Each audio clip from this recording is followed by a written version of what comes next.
Meu querido, minha querida, Gustavo Gaia, deputado federal aqui de Goiás, não é? Que foi eleito bolsonarista. A situação dele se complicou, viu? E se complicou muito. A Procuradoria-Geral da República foi para cima e fez uma denúncia contra ele e contra um dono e apresentador de um podcast.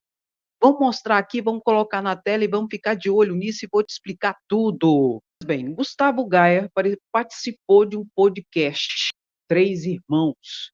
Ele teve fala racista, injuriosas e racistas. Falou de QI, de gente, falou de africanos. Foi uma coisa muito feia, foi muito lamentável as falas dele. E o que ocorreu diante disso? Ele foi denunciado. Vários deputados federais o denunciou na Procuradoria-Geral da República. Como ele é deputado federal, ele tem foro privilegiado por prerrogativa da função. Então, ele foi denunciado. E a Procuradoria-Geral da República acionou o Supremo Tribunal Federal para que ele responda, especialmente a partir da denúncia de Silvio Almeida, que é o ministro dos Direitos Humanos de Lula, denunciou a Gustavo Gaia pelo crime de racismo e de injúria. Exatamente isso. A vice-procuradora-geral da República, Ana Borges, é que fez a denúncia, pedindo a condenação de Gustavo Gaia em mais de 4 anos de prisão por injúria e racismo, e para que ele tenha que pagar uma multa de mais de R$ 1 milhão pelas suas falas. Mais de 4 anos de prisão e, inclusive, a perda do seu mandato. A vice-procuradora-geral da República, Ana Borges, foi muito contundente na sua denúncia. Pediu não só a condenação criminal em mais de 4 anos de cadeia, mas pediu também, em face da injúria e do racismo de Gustavo Gaia, e não só dele, viu? O apresentador do podcast, Rodrigo Arantes, também foi denunciado pela vice-procuradora-geral da República hoje, Ana Borges, e ela foi dura, pediu a prisão de mais de 4 anos, pediu o pagamento de multa de mais de R$ 1 milhão e pediu também a perda do mandato de Gustavo Gaia sendo condenado. E, para além disso, adivinha na mão de quem que vai cair essa ação? Na fila ali de distribuição dos processos no Supremo Tribunal Federal. Vai cair na mão aqui, ó, da Carmen Lúcia, a ministra Carmen Lúcia. E a ministra Carmen Lúcia, você sabe, ela não passa pano, não. E essas situações que envolvem direitos humanos, ela é muito dura nos seus posicionamentos. Então, a minha percepção de tudo isso é que Gustavo Gaia tanto procurou, que achou. Ele achou o que ele estava procurando e que vai ser uma reprimenda estatal contundente. Essa é a minha percepção. Ela vai dar o seu voto, vai decidir sobre isso. Eu acredito que será pela condenação nos termos ali alencados e pedidos pela vice-procuradora-geral da República, Ana Borges. A partir disso, do seu voto e do seu relatório, o plenário que vai decidir. E acredito que será de 9-2 o placar. 9-2 o placar para a condenação de Gustavo Gaia. Essa é a minha percepção. Os únicos que votarão contra, muito possivelmente, serão os mesmos de sempre. Quem? André Mendonça e Nunes Marques, que estão ali, foram colocados por Bolsonaro, e sempre tem uma postura ali de meio que passadores de pano para os golpistas de plantão e para aquelas pessoas que abusam do seu direito de liberdade de expressão, não é? Falam tanto em liberdade de expressão e usam dessa liberdade de expressão para ofender, para agredir, para ameaçar, para intimidar. Aí não dá, não é? E nem mesmo o escudo da imunidade parlamentar blinda os parlamentares de ofensas e de agressões. Embora ele tenha a liberdade na questão de opiniões, de voto, enfim, não é há uma liberdade abrangente para agressão, ofensa, como nesse caso para injúria, para o crime de racismo. Não dá, tem que ter um freio. E eu acredito que será um excelente exemplo e uma ótima oportunidade para o Supremo Tribunal Federal mostrar que veio, para que que existe. E começar a colocar esses bolsonaristas extremistas abusados, que ofende, agride, que têm atitudes homofóbicas, racistas, misóginas, machistas, nos seus devidos lugares. Onde que é, Andréia? Fora do Congresso Nacional e, se possível, na cadeia. E que a justiça seja feita. E por falar em golpista, hoje está tendo mais uma operação da Polícia Federal ali na Operação Lesa Pátria. É a 20ª etapa da operação contra golpistas. A Polícia Federal está hoje cumprindo 10 mandados de busca e apreensão e 2 mandados de prisões de pessoas envolvidas no ataque direto à democracia no dia 8 de janeiro. Mais uma operação da Lesa Pátria, não é?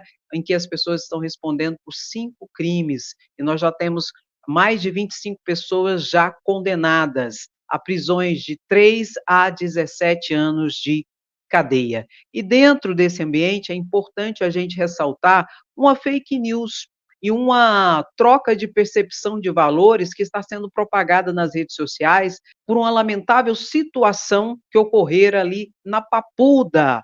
Clériston Pereira teve um mal súbito e morreu ali na Papuda. Ele estava preso porque fora preso em flagrante ali no ataque à democracia no dia 8 de janeiro. Teve um mal súbito na Papuda e, infelizmente, viera a falecer. Foi prestado socorro, toda a situação, mas ele não resistiu e acabou falecendo. Aí o que está acontecendo agora? Os bolsonaristas de plantão, inclusive deputados e senadores da oposição bolsonaristas, né, muitos a gente sabe golpistas, estão tentando imbuir culpa dessa situação aqui a Alexandre de Moraes. Você conta, eu conto. Quem é o culpado, meu querido? Primeiro, a pessoa é responsável pelos seus atos. Se ela é civilmente capaz, não é inimputável, incapaz, ela responde pelos seus atos. Esse aqui, quando foi lá, assumiu o risco de produzir o resultado e assumiu o risco de ser responsabilizado. Então, o Alexandre de Moraes não tem responsabilidade para com isso. E mais do que isso, quem teria responsabilidade para com essa situação seria o quê? Os incitadores intelectuais, aquelas pessoas que incitaram o golpe, especialmente quem? Quem que foi o principal incitador do atentado à nossa democracia? Foi Bolsonaro. Então, se alguém tem algum tipo de responsabilidade em relação à morte desse senhor na Papuda, para além da responsabilidade dele, que ele é capaz, é quem incitou. E não quem está fazendo e cumprindo o que a Constituição e o que a lei diz.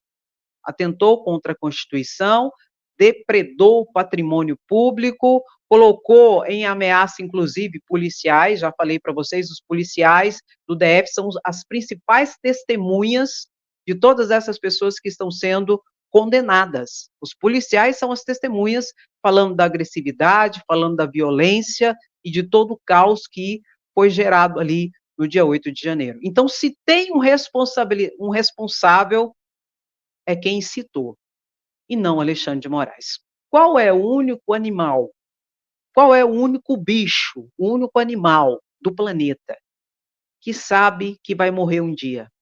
Somos nós. Nós somos os únicos animais que têm a consciência de que vai morrer um dia. Diante dessa consciência, nós temos que pensar muito bem o que nós fazemos, o que nós estamos fazendo com a nossa vida. Porque a gente pode jogar tudo fora antes da hora, por um ato inconsequente, por um ato irresponsável, advindo muitas vezes de incitadores externa corporis, fora daquilo que nós realmente somos e pensamos. E acabamos sendo levados como gato. Então precisamos avaliar e ter muito cuidado com o que a gente faz da nossa vida. Lamento pela morte desse senhor, mas lamento também por ele ter sido levado pelos incitadores ao ataque à democracia. O subprocurador-geral da República, Carlos Frederico, em entrevista ao Globo, ontem, disse que as provas e o relatório carreado ali no parecer da CPMI do dia 8 de janeiro é muito importante e que ele confirma tudo que foi delatado e está sendo delatado por Mauro Cid. Destacando aqui o papel muito importante da senadora Elisiane Gama, que fez um trabalho importantíssimo e muito bom. Logo, é importante que haja essa harmonia de provas, em que o relatório da CPMI venha corroborar, venha confirmar a delação de Mauro Cid e, consequentemente, tudo isso, de fato, de verdade, se traduza em provas concretas que venha responsabilizar quem? Quem o subprocurador-geral da República está procurando. Quem que ele está procurando, Andréia? Ele falou que o objetivo principal dele é descobrir os autores intelectuais do golpe do dia 8 de janeiro. Isso sim é fazer justiça.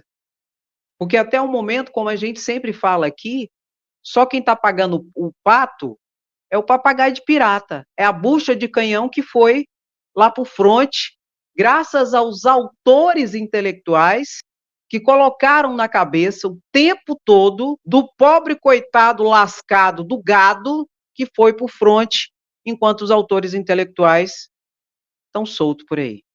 Inclusive, a Procuradoria-Geral da República tem um grupo especial hoje, o Grupo Estratégico de Combate aos Atos Antidemocráticos da Procuradoria-Geral da República, exatamente para alcançar todos os golpistas, não só o boi de piranha, que está pagando o pato e sendo preso hoje, condenado a 3 a 17 anos, mas quem incitou. E nós sabemos que os incitadores têm de ex-presidente da República, senadores, deputados, empresários, pastores e muitos outros. E todos têm que ser alcançados e responsabilizados pelos seus atos. E que a justiça seja feita. E eu estou gostando da postura do subprocurador-geral da República, Carlos Frederico, bem como da mulher dele, a Ana Borges, que é a vice-procuradora-geral da República, que fez a denúncia em relação a Gustavo Gaia, é esposa de Carlos Frederico. São casados há mais de 35 anos de casamento. Então é uma dupla boa esses dois, hein? Muito bom, que a gente precisa de justiça, não é, meu querido, minha querida? Inclusive, essa semana, muito possivelmente, o Senado Federal vai ali analisar projetos ali que eles estão tentando flexibilizar ou diminuir o poder do Supremo Tribunal Federal, não é? A gente sabe que se nós estamos hoje numa democracia, grande parte é mérito de Alexandre de Moraes e do Supremo Tribunal Federal. Inclusive, saiu uma reportagem hoje que o Supremo Tribunal Federal conversou com a cúpula das Forças Armadas o ano passado para saber e sondar se eles estariam junto com um possível golpe e receberam a informação que as Forças Armadas não estariam juntos. A cúpula, a instituição, Forças Armadas não estariam. Por isso que eles tiveram um papel tão atuante, especialmente Alexandre de Moraes. E dentro desse ambiente de tentar flexibilizar o poder, a capacidade do Supremo Tribunal Federal, meu querido, minha querida, vão nadar, nadar, nadar e morrer na praia. Por quê, Andréia? Porque essas leis ou esses projetos de emenda à Constituição têm que estar de acordo com a Constituição. Se não estiver em consonância com o que está escrito na Constituição, será declarado inconstitucional pelo próprio Supremo Tribunal Federal, seja emenda à Constituição aprovada no Congresso Nacional seja projeto de lei, porque isso é o que está na Constituição. E essas normas, muitas delas que dão as atribuições e as competências do Supremo Tribunal Federal, vêm a partir do poder constituinte originário, lá da origem, e que são capazes de derrubar qualquer nova emenda que venha afrontar essas bases fundamentais da nossa democracia. Por exemplo, o Congresso Nacional conseguir derrubar uma decisão do Supremo Tribunal Federal, por exemplo, do plenário, isso é golpe, não tem como. Aí vai ter que pegar a Constituição, rasgar ela e dar um golpe, porque isso não é possível. Logo, se vier projetos de leis ou emendas aprovadas no Congresso Nacional que violem a Constituição, o próprio Supremo Tribunal derruba tudo. Logo, acredito que esse movimento é mais para trazer ali palanquete, trazer ali, enfim, um alerta. Mas tem que agir dentro das 4 linhas da Constituição. Senão, não vai dar em nada e é só para alimentar uma bolha bolsonarista. Se for aprovado no Senado Federal, ainda tem que passar na Câmara de Deputados Federais. Então, tem um longo caminho aí, em que lá na frente vão nadar, nadar e ainda morrer na praia. Viu, meu querido? Que a gente tem que ter, é claro que é necessário os pesos e contrapesos.